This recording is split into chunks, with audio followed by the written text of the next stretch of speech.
Do I look like a gardener to you? I am a better, I am not a gardener. Hedging is for gardens. How does your garden grow? With plus money. With plus money. Hedging is for gardens.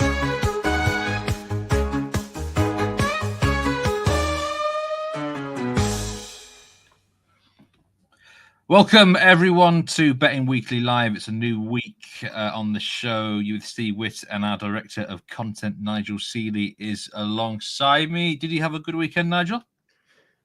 Wasn't bad. It wasn't bad.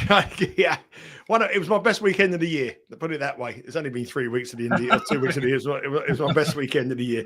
Yeah, it was good. I had a good night on the tennis. Good day on the football. Followed your bets on extra time. Steve got a clean sweep. I did well on the women's tennis. That was good. I had 5 bets on the women's tennis and I think 4 won. And I bet the winner of the golf, Nick Taylor. I can't believe it. He was 70 to 1. He was 250 to 1 going down the 18th. And he chipped in for an eagle to force a playoff and won the tournament, which was amazing. So, yes, I had a rather good weekend. And you can hear all about it with myself and Neil Channing on the Betting Weekly Dojo, which has just been recorded this morning, and we sent it out today. Talking about betting, the amount of times I've had a good win, and then I've given the money back. I've promised things to the kids and the missus and stuff like that.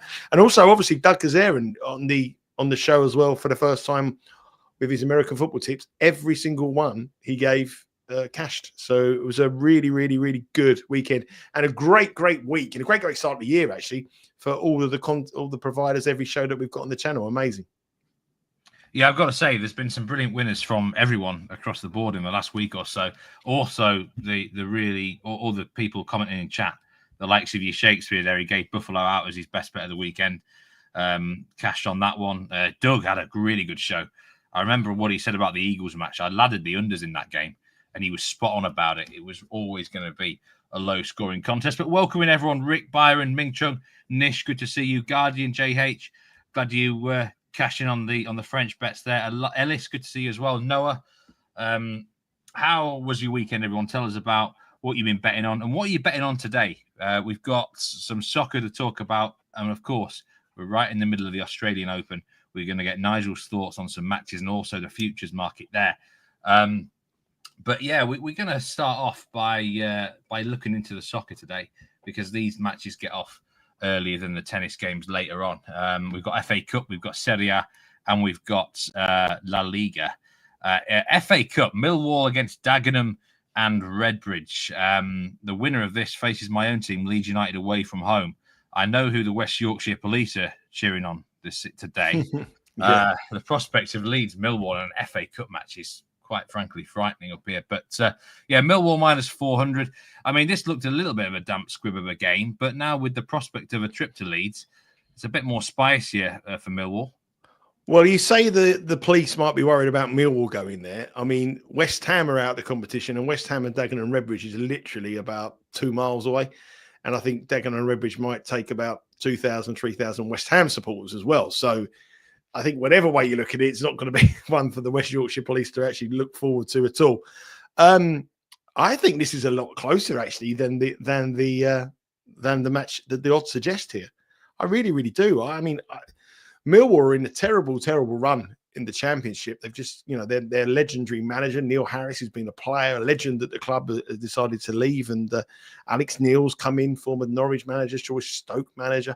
And he hasn't really got them to do anything. They've been really, really boring to watch. And I think now that the fans just expect them to win this and set up this tie against Leeds, which is all over social media over here. I mean, if you're an American watching this show, I'm not quite sure if you do know. I don't want to patronise you or make it bad, but Leeds and Millwall are they're arch enemies. They hate each other. They have a history of football violence back in the 70s that these two sides were very, very renowned for. And this generation really fancy going over there, and it could be a feisty affair. But I think that this kind of thing that we're there before the match is done is complacency that Millwall was showing may be a problem here. I'm not convinced of them at all. If you look at Millwall's last few matches, they've only won once in 11 matches. At home this season, very, very low scoring. The last 9 matches at the New Den have all gone under 2.5 goals. And you've got a team here in Dagenham and Redbridge who love the idea of being the underdog. In the round one, they went to Crewe in League Two. I know it's a League Two side, but they were overwhelming underdogs and won. Then they went to Wimbledon, who are flying high at the top of League Two, and a side that have great FA Cup pedigree over the years, won it famously in 1988, the Crazy Gang.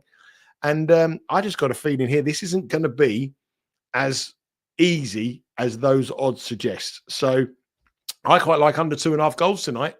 I know it might, people might think, oh, Nigel on the under 2.5 goal train again. He's always betting the under 2.5 goals. But I think there's a real good reason to bet here. And it's plus 138. Dagenham and Redbridge, I mean, they're very defensive minded. 6 of the last Dagenham and Redbridge road matches have been under 2.5 goals.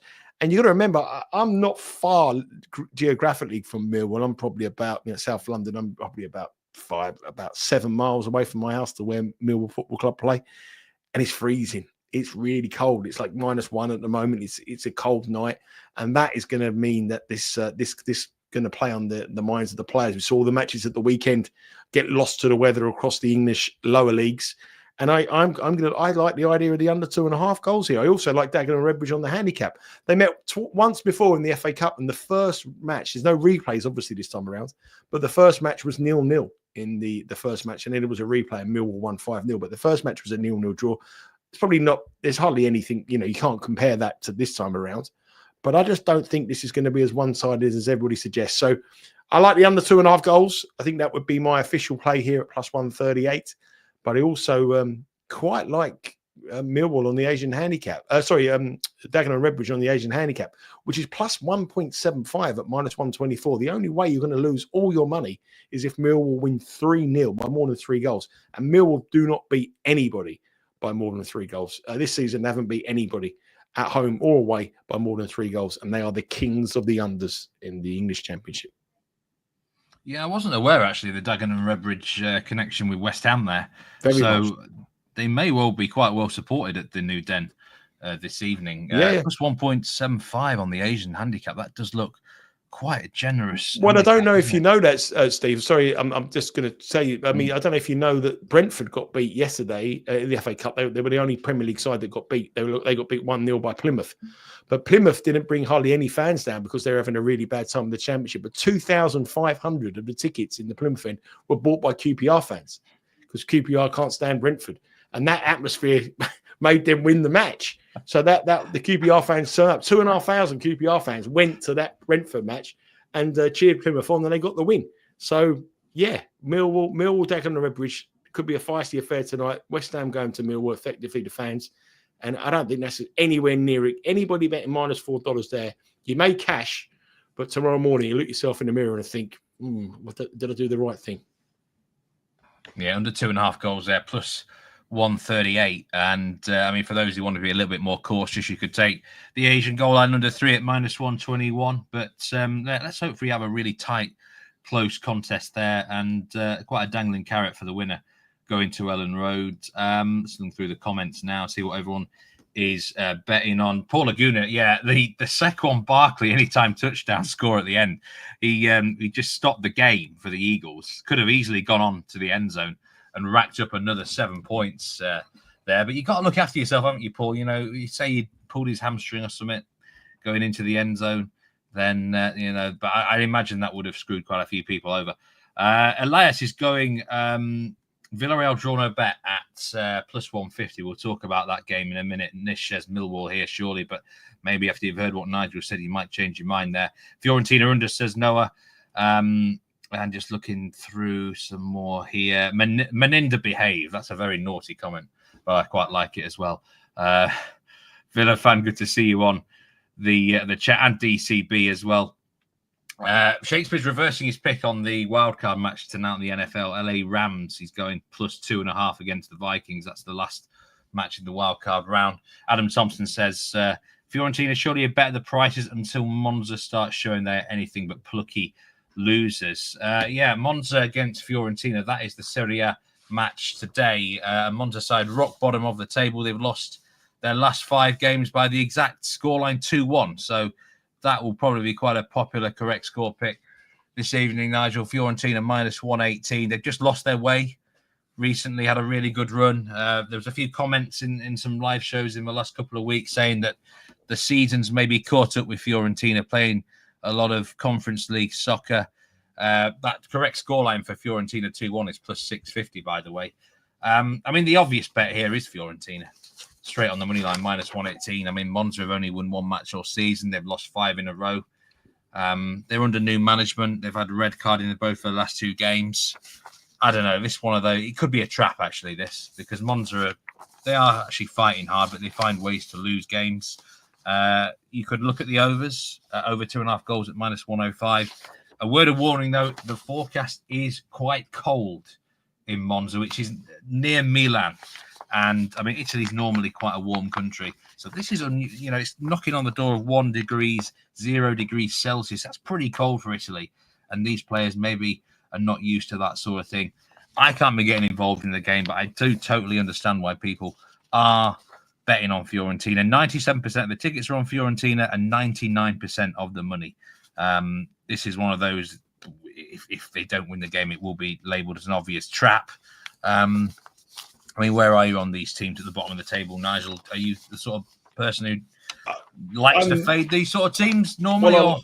What I like to do is I like to listen to what you say, Steve, and follow you in on the Italian football. But I mean, the one thing that I do know this season is Monza are pretty good for a goal. So they're not winning matches, but they're scoring goals. So the over 2.5 goals may interest me on this one, but I thought both teams to score yes at minus 125 with Bet Rivers perhaps was an angle here. I would expect Fiorentina to win it, but I wouldn't trust them at all at minus 118 on the road here in what is going to be tricky weather conditions. So I was kind of slightly leaning towards both teams to score yes at minus 125, but I tell you what I'll do whatever you tell me to do. You tell me what to do and I'll do it. But I'm much better off on the football tonight on that Millwall. South London football is my kind of football. A London derby, South London against East London. That's me. But Monza against Fiorentina. That's you're more cultured. That's your kind of spell. I'm actually on Monza to go to get relegated. I think I'm on 8-1 pre-season, so I'm hoping they lose. I'm not going to bet on the game, Nigel, but it looks like the popular bet with the crowd here is this both teams to score yes. Possibly Fiorentina win and both teams score yes as well. As I say, that 2-1 correct scoreline. Surely Monza can't lose 2-1 for the 6th straight game, can they? But if they do, then it's plus 650. You would have said that on. Could they lose on the 5th straight game? You said that could they lose on the 4th straight game, and they did. So all that stuff that variance happens. There's no reasoning why they defend. They can't concede. They're not very good defensive, but they've got a good goal scoring threat. So. The more you say it can't, the more I believe it can. I like to go. I like to go against the norm. So I'm going to bet 2-1. Both teams to score. That'll do for me. Player Cam says Fiorentina winning under 4.5 goals. The biggest bet on the game with Bet Rivers is in the player prop market. Moyes Keane under 1.5 shots at minus 212. So that particular bettor does not think Moyes Keane is going to be very accurate in this particular game. The La Liga match on the card. Now, this is a real conundrum, actually. I hate this because we've got two massively contrasting teams against each other. Real Sociedad have incredibly had 11 straight matches, both teams to score no, which how that's even possible, I've no idea, to be honest with you. Goals are scored by accident sometimes. It's an absolutely ridiculous stat. They are now plus 105 to win this game. There's been a little bit of a drift. Villarreal into plus 270, over 2.5 goals at minus 107, under 2.5 goals at minus 122. This is an absolute classic case of an under team, a both team to score no team, against an over team in Villarreal, who have 16 out of 20 fixtures. Both teams score yes this season. So one of these prices is going to look massive in the both teams to score market. Yes is minus 137 now. No is minus 103. I mean, I said actually on the Betting Weekly Extra Time show that I would lean towards both teams to score yes, because I think Villarreal could suck Real Sociedad into a shootout. But the more I think about it, the more this is surely a match not to get involved in. But there'll be your sort of side, actually, Real Sociedad. Nigel, they're a terrible team for the metrics bettors. They underachieve offensively. They overachieve defensively. So I rarely get involved with them.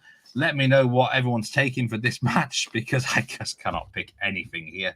What are your thoughts, Nigel? When you've got a team which is known for low scoring against a team that's high scoring, what normally happens?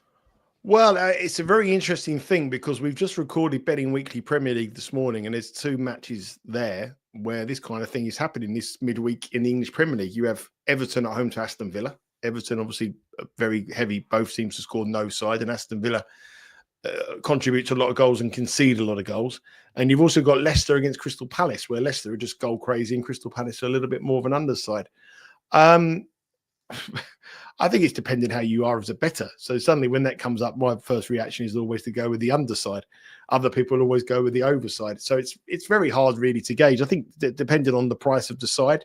So if you're a heavy favourite or the favourite, you would tend to the favourite to be able to sort of dictate the play of the game. So if the favourite in this case is the side that are more defensive minded and don't concede many goals.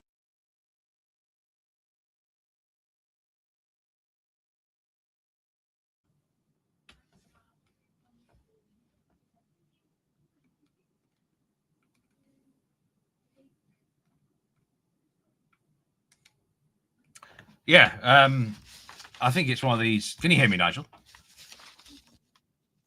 Because I can't hear you. I think there's a sound issue from your end. But yeah, I don't know if he's muted or if there's a change of the settings there. But anyway, I'm just going to talk. Well, hopefully we can sort it out. But yeah, the overachievement defensively for Real Sociedad, I think, can be partly explained by the goalkeeper, Alex Ramiro, who is a very, very good goalkeeper. And I think you can expect these type of keepers to actually make saves. And I know you would watch Real Sociedad games sometimes and think, more goals should be scored against them. But I think when you've got a good goalkeeper, you can factor that one in.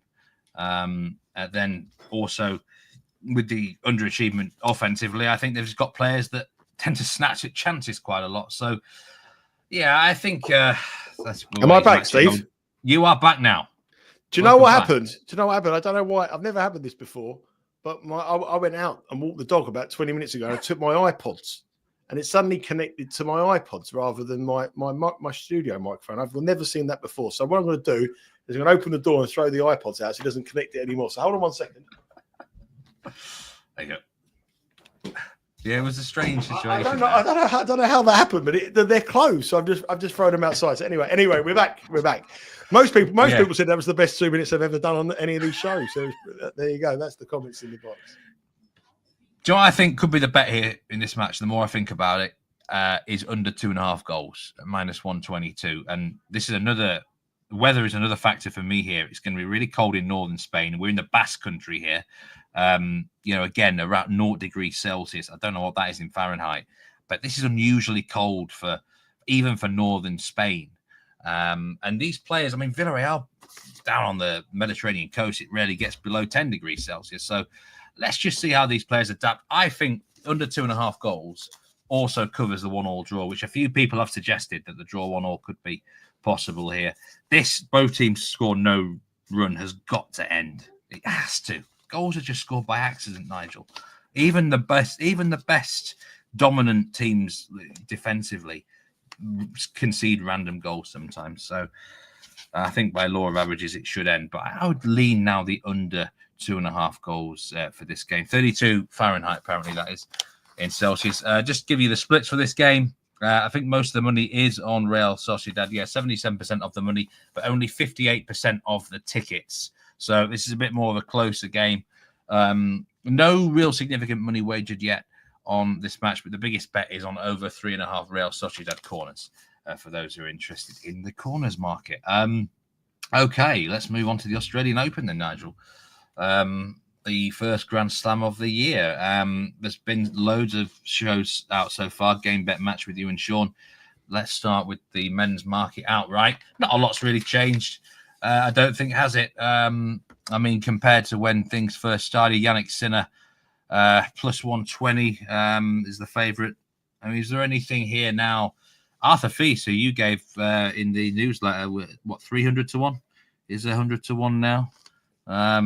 what's the outright market? And is there any? Actually, has there been a major shock so far in the tournament? No, there's been none. You won't get many major shocks. The favourites usually win No. most of these times in these majors in the first round. I think the big mover is Alexander Zverev. He was the pre-tournament 12-1 shot. I bet him at the end of last year. I didn't bet him this time around, but I bet him at the end of last year. He's now down to 8-1 with Bet Rivers. I quite like that. I thought he's got a very, very favourable draw. And the big thing for me, I thought Novak Djokovic was very poor today. I wouldn't bet him with anybody's money at 6-1. I think it's sinners to lose. They've got to obviously play Alcaraz in the semi-final if they met that far, but Alcaraz has never got past the quarterfinals in the Australian Open. So he's won every other major, but the Australian Open, he's never, ever got past the quarterfinals. So serious question marks about the Spaniards. Sinner's the man to beat, but you've got to look for value in the bottom half. And on what I've seen so far, Alexander Zverev at 8 with the draw he has will be the one. He's gone from 12 to 8. Very impressive on this performance there. Some big prices elsewhere, but really, no, there's hardly anything changing on the tennis there. Alexander Zverev is the biggest liability with Bet Rivers on the futures market for the Australian Open. Novak Djokovic, the second biggest liability, followed by Yannick Sinner. Let's go on to some matches then, which we're going to go. We've picked out a select 6 games here. Hubert Hurkacz against Tallon Griekspoor. What are your thoughts on this game, Nigel? Well, if you don't know anything about tennis or you don't really know much about it, this is not one for the tennis purists. These are the 2 biggest servers in the men's game. This is going to be like an absolutely crazy match. 42.5 is the total. You could have got even higher. I mean, if someone said to me now which way you would go 42.5 over or under, I've got to be backing over at 42.5. I really have. I mean, they've played 4 times before, 2 sets, 2 wins apiece on the head-to-head. In their previous 4 matches, they played 14 sets of tennis. 7 of them have been a tiebreak. And, if you look at the law of averages, if they played 14 sets, 7 matches a tiebreak, it's about even money. There's a tiebreak in the match. The first set and the tiebreak in this match is plus 148.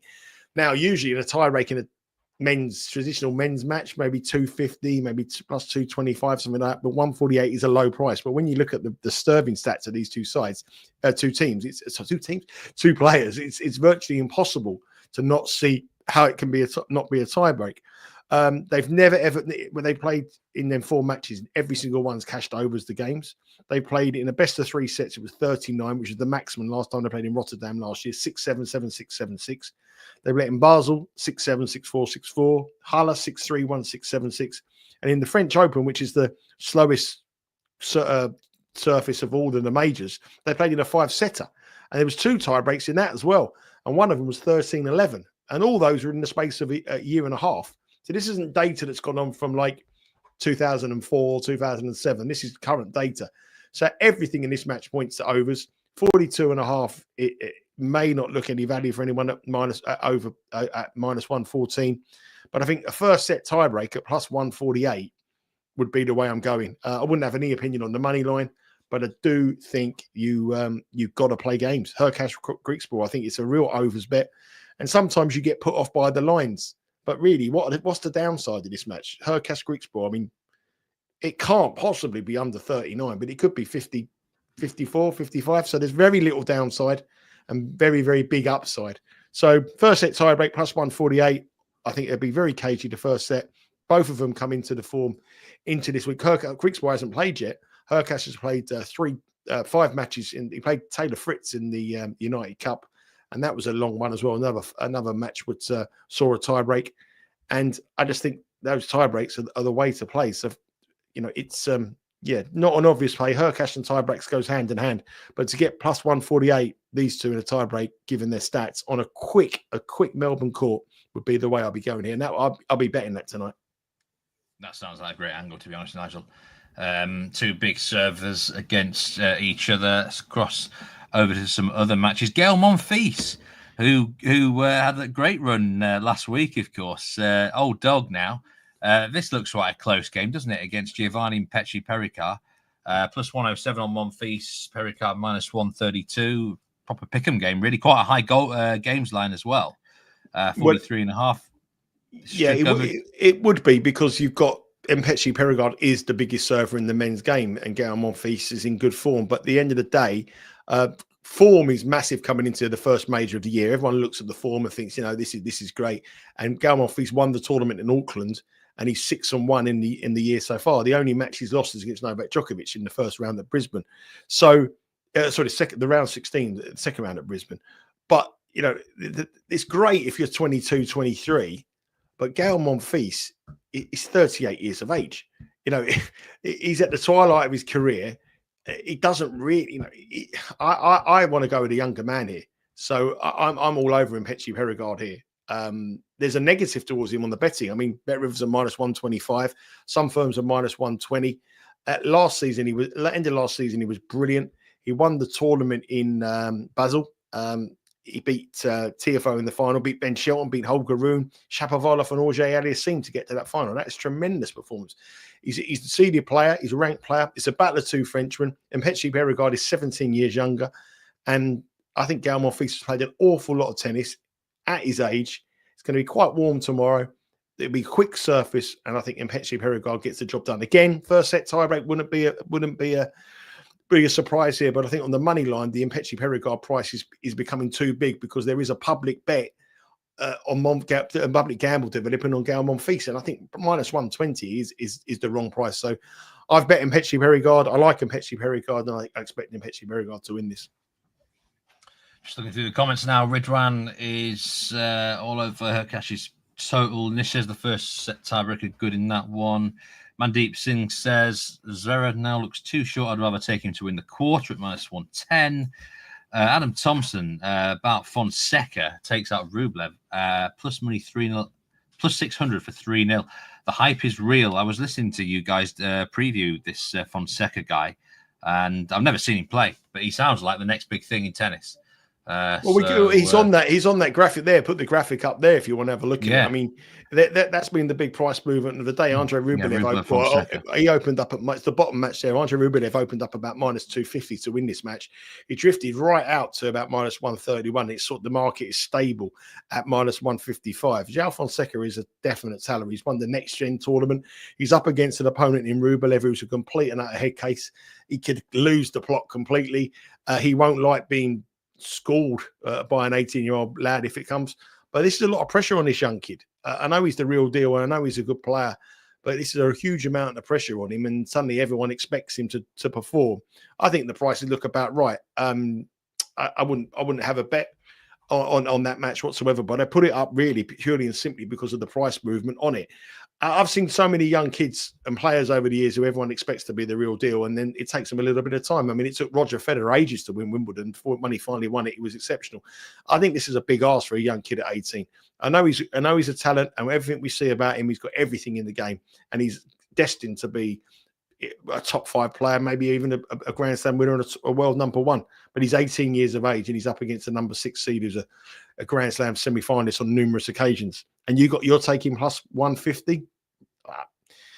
I think there's better bets than that. He will win, but I'd rather take him at sort of like -120 against an opponent that is in the top 50 in the world than take him on Dimitrov. We know that he's a great player, and I know he's amazing, but I just think that price looks about right. FGA Football, welcome in. I noticed your comments on one of the weekend shows. A man who subscribed to us, unsubscribed, and has now resubscribed. And that does remind me, anyone who is new to the channel, please do hit that like button, hit that subscribe button as well. We're over 7,000 subscribers now. I can't believe that, Nigel. Amazing. Yeah, incredible. Thank you. Rublev cannot be trusted. No way. I totally get that. I get that. I'm not betting on the match, but I don't think you can put your trust in an 18-year-old unplayed player against a Grand Slam semi-finals. Rublev's number 6 in the world. I think he's number 6 in the world. He's a top 10 player, and you're betting +155 about a kid who we know is going to go, but he's only 18. So I'm not having a bet on it. Someone said I need a joke. You want? What is it? Do you want a joke? I'll give you a joke. Do you want a joke? Do you want a quick joke? Come on. What do you call a man with no shins? Not a clue. Tony. Right. Okay. Right. Okay. Where are we going next, Steve? Yeah, we are going. You can go wherever you want. Let's go Arnaldi against Musetti. Musetti -175 jolly here. Low games line 38.5. Yeah, I mean, this is a battle between two Italian players. It's going to be quite interesting here because obviously they're both playing second fiddle to Yannick Sinner. Italian tennis is on the up. They won the Davis Cup. But the head-to-head record is overwhelmingly in favour of Lorenzo Musetti, at least 3-0 on the head-to-head. There has been some money for Arnaldi in the build-up to this match, but it's no real bet for me here. I haven't really got a strong opinion on it. I think the prices look about right. The only reason I put it up is because it's an all-Italian affair, and Musetti has an overwhelming head-to-head record. On the season so far, you would probably say that Musetti's played the best tennis, but from a betting perspective, it wouldn't be a bet for me. I wouldn't have a play on it. Or the Comensana match there against Altmaier, Sean Calvert is on Comensana at +104. I think you bet him at +106. I think there that Altmaier is a player that's never, ever, ever got past the first round of the Australian Open. And he's a clay court player through and through. But there is some injury concern about Comensana. And I think here that Comensana, if he's fit, is a great bet on it. And there is some rumour that he isn't quite fit, and hence the reason why he is the price he is. But I think that Comensana at +104 will get the better of Daniel Altmaier if he's fit. Even if he's 80% fit, I think that's the wrong price. But there may be some concern about the fitness level there. And that's and the other one, I quite like the underdog there. I want to take on Carreno Busta. What's his name there? Majchrzak. Kamil Majchrzak. There you go. I thought you. I didn't know if you. I'm the world's worst at pronunciations and names. So I'm just trying to see if you do me a favour there. But Majchrzak's unbeaten this year. He's played 3 matches in the Australian Open. He's won them all through qualification. He's a player that isn't, he's just outside the top 100 in the world, but he's a higher ranking than Carreno Busta, who's had years out through injury. And in the head-to-head record, Majchrzak leads 2-0 against Carreno Busta, including that one of them was in 2015, but they did play in a challenger event in last year, and Majchrzak won that. And Carreno Busta hasn't played well in his start this year. He beat Shevchenko in the United Cup. He got beat by Tsitsipas. He got beat by Bergs. He got beat by Mensik. I know they're all decent opponents, and they all went to a final set. But Majchrzak at +160. Is it +160 now? Is that on Majchrzak? Yeah. Let me just check through the card. There's so many games. But it'll be on the graphic. So I think he's +1. I think it was +160. Oh, sorry, I was looking for a latest price, but let's just put the graphic back up. No, yeah, I think +138. +138. I think that would be my outsider of the night. If you're looking for a shock tonight, Majchrzak is the dog of the night. So I would my pet bets on it. I've already bet Mpetshi Perricard, but I took a little bit better than the -132 that Bet Rivers. Comensana, I think, wins if he's fit. Majchrzak is an outsider at +138. Andrey Rublev, Joao Fonseca. If you want to bet Fonseca at +125, good luck to you. No opinion, but I do think Hurkacz Griekspoor as well over the first set. Side breaking the set number 1 at +148. That's my bets on the men's. Yeah, just looking through some of the comments here. A few asking when the dojo will be released this week, Nigel, and also will you be doing a Premier League show for the midweek round? Yeah, we've just done it. We've done the dojo this morning. Myself and Neil Channing recorded it. It should be out probably any time now when we come off this show, and also the Premier League show will be out within an hour of this show being done as well. Me, Jack Wright, and Dan have done it. So I've earned my money today. I've been up all night watching tennis and golf.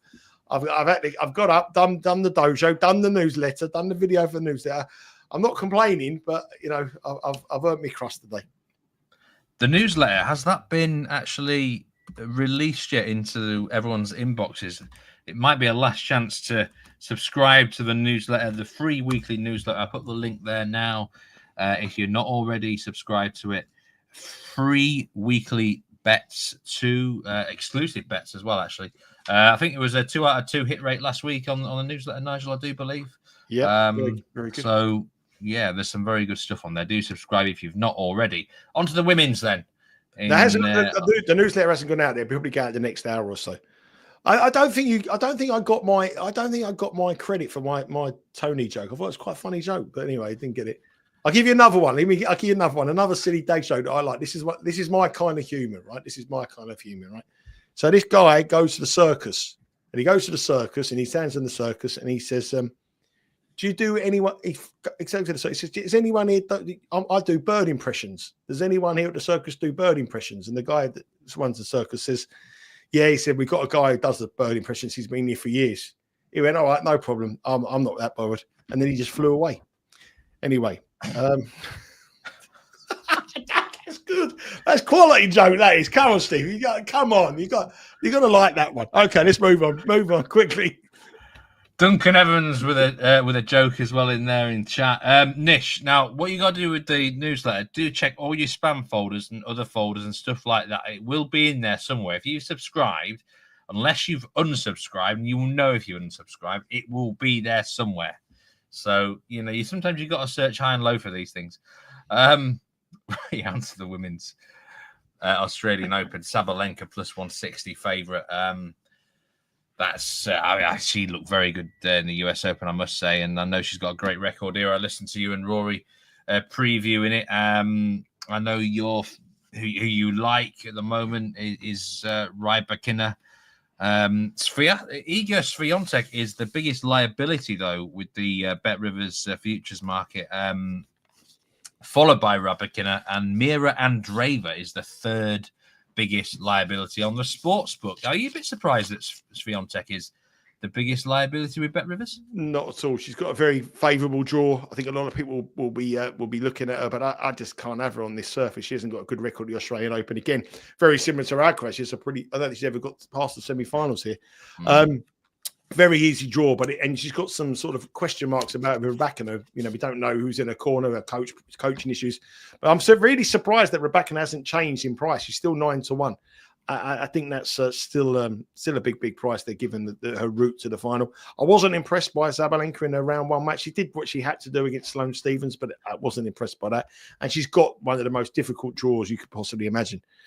She's got Clara Towson, who's a brilliant player. She's got Coco Gauff in that top half of the draw. If you look at that top half of the draw, Sabalenka's in the top half, Goff's in the top half, Swiatek's in bottom, Rybakina's in the bottom, Zheng's in top, Andreeva's in top, Mukova's in top.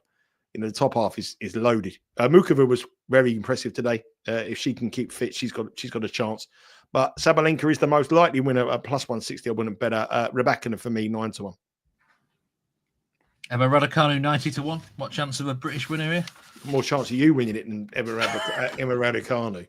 I mean, come on. I mean, we'll talk about her match now. I mean, what a joke. I mean, really. I can't have this girl. I mean, she's got everything going for her. She lives not far from where I live. A local tennis club is literally about. Is she overrated, Nigel? Well, she's the most luckiest person ever in the world to win a major. I mean, she didn't have to play anybody in the top 20, I think, to win a major. Her route was incredible. Even in the final, she played Leylah Fernandez, who was like rated 75 at the time. Never see that again ever. It's a bit like Leicester winning the Premier League, what she did. Never going to happen again. But she's never, ever been able to sustain it. She's got so many different merchandise deals and various different deals, and they're all coming to an end because she's not doing her playing on the tennis. Christian Dior pulled the plug on her this week, so she lost millions in that. She's got injured in the first tournament of the year, and she's up against a real top opponent here in Alexandrova. This girl is a player. She's not a top 10, not a top 15 player, but she's definitely a top 30 player. She's seeded, and she's about a plus 130 shot to beat. It's wrong. How can Emma Raducanu be minus 150 here? Is this just reputation? You tell me. I mean, she hasn't played this year, so we've got no idea. She's changed her coach. She's apparently been bitten alive by insect bites that she's so scared to put any ointment on it because what happened to Yannick Sinner. I just can't understand the price of her whatsoever. If you look at her career, she's only ever beaten 2 top 10 players twice in her whole career, and she's only ever beaten 4 top 20 players ever in her whole career. And she's a Grand Slam winner. She's the most fortunate girl to win a major you'll ever see in your life. She's had about 7 or 8 different coaches since she won the US Open. And Alexandrova got to the semi-finals of the Miami Masters. She beat Swiatek there. She went to the 3rd round of the US Open where she took a set of Sabalenka in set number 1. She's a real big, hard-hitting Russian who hits the ball very, very hard. The match is at 12 o'clock, so it's going to be quite warm in terms of conditions, 12 o'clock local time. And I just can't have it. I've bet Alexandrova for a decent amount of money at plus 130. If Raducanu wins it, it's going to be a meltdown from her opponent because if it on the surface and and what we've seen so far at the start of the year. I mean, Alexandrova hasn't had a great start to the year, but she's played tennis. Raducanu hasn't. And she was scheduled to play tennis, but she pulled out of a back injury. So you cut the, I'll ask you why she's minus 150. I don't know, but Alexandrova to me is the bet. Alexandrova to win 2 sets to love is plus 250.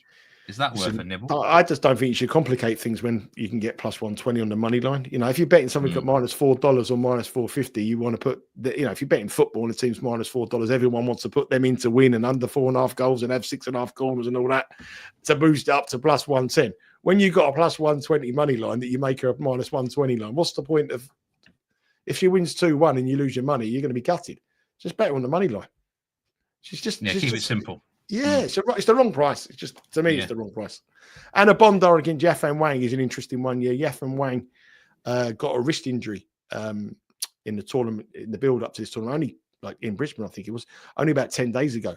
And wrist injuries take an awful lot of time for tennis players. Some of these players are making 3 or 4 years out with his wrist injuries. And it looked a bad wrist injury. And Bondar here, she's been bet. She was about minus 110, but she's now minus 124. I like that bet a lot. And I also like betting it with Bet Rivers because they have the insurance. If one set is played, then you'll get paid out as a winner. It's not like the bet has to be completed. So that is an injury play. Anna Bondar, I've bet. Navarro against Peyton Stearns. That is really interesting because Emma Navarro, the New Yorker, had a brilliant year last year. But I think she's a fade this year. The end of last season, she didn't play at all well. She lost 2 matches against Freck, Blinkova. And this year she got Birrell in Brisbane. She got beat by Samsonova in the quarterfinals of Adelaide. And Peyton Stearns has done well in the build-up to it. I'm not certain that this. I wouldn't bet Peyton Stearns at those prices at plus 110. But I think Emma Navarro is a fade at one stage in this tournament. Might not be this round, but she's a fade.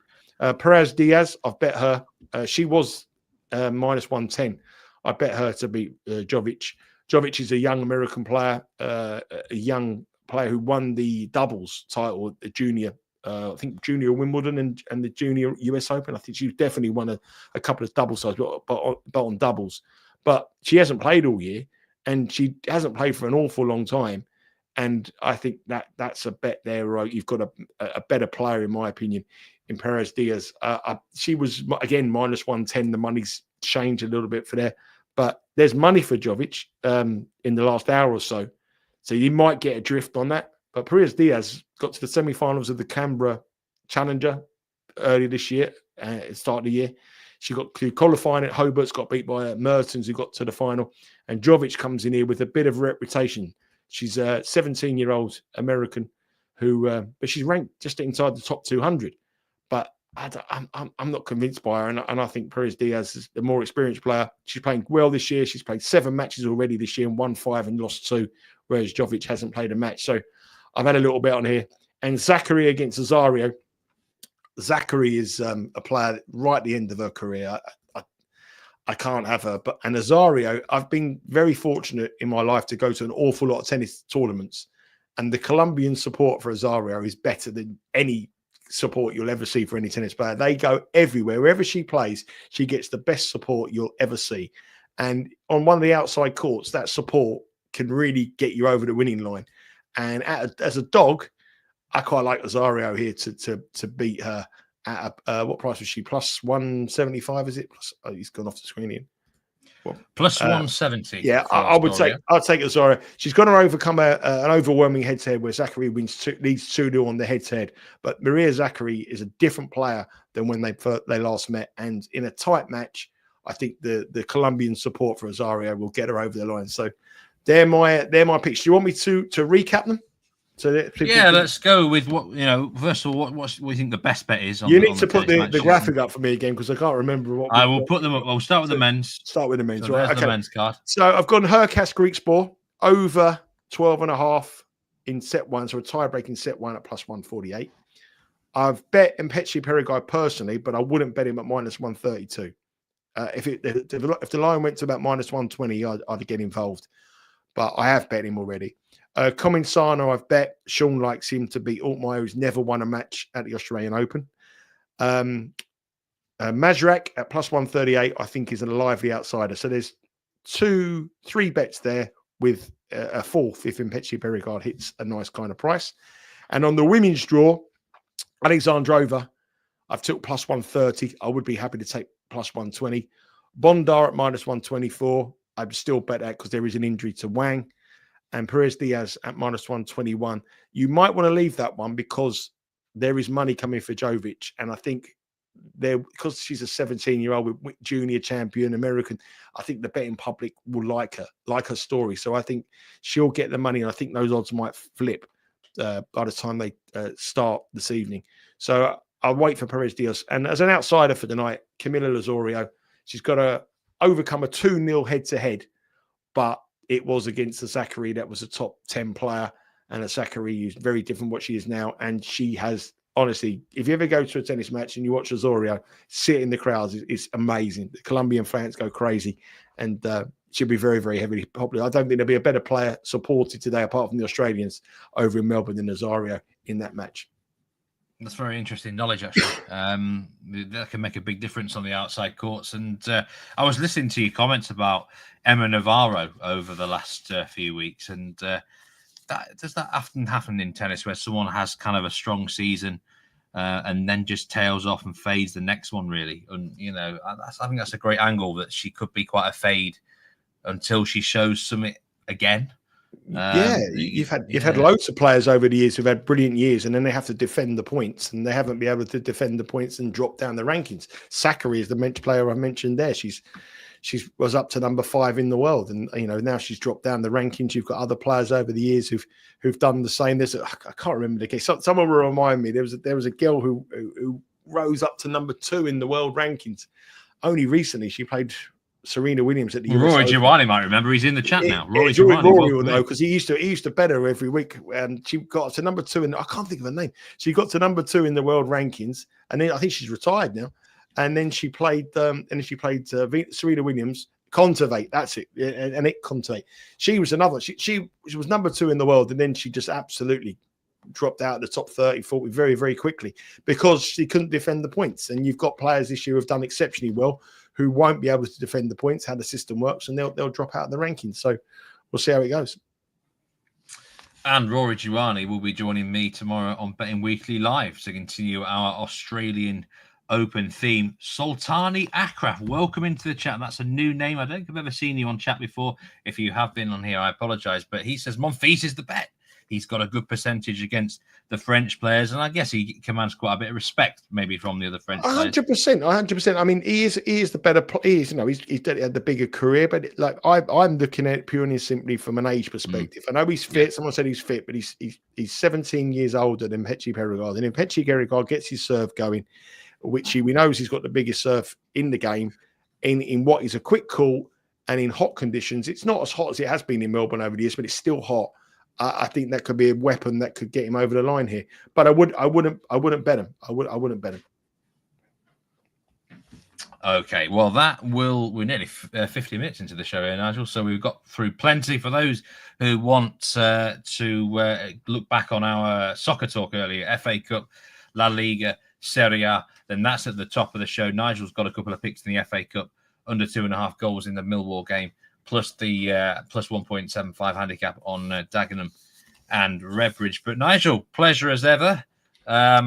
Keep cashing those winners in the. I won't say any more jokes anymore. I promise. They went down like a lead balloon here. Absolutely awful. But each their own. And more content from you coming out on the channel today. The Dojo, the Premier League show. We've got Betting Weekly Live for the rest of the week as well. The content just keeps coming on because we win. Tomorrow with Sean on looking at the second round of the matches in the Australian Open. Wednesday with Sean in the second round of the US Open. We've got another show coming up with Rory on the WCA as well. Live shows, back again on the Premier League, extra time. It's all happening. It is. And once again, anyone who's new to the channel, welcome in. Any subscriptions to the channel or any likes are greatly appreciated. We really need to get them like numbers up, Nigel. I don't understand why they're not higher, actually, just the likes. I mean, those are easy, aren't they? Just click the thumb up, don't you? But anyway, thanks everyone who joined. Great, as always, to see all of you in chat. Take care and remember to gamble responsibly. I'll see you next time tomorrow with Rory Giovanni on Betting Weekly Live. Thanks again, Nigel, and take care.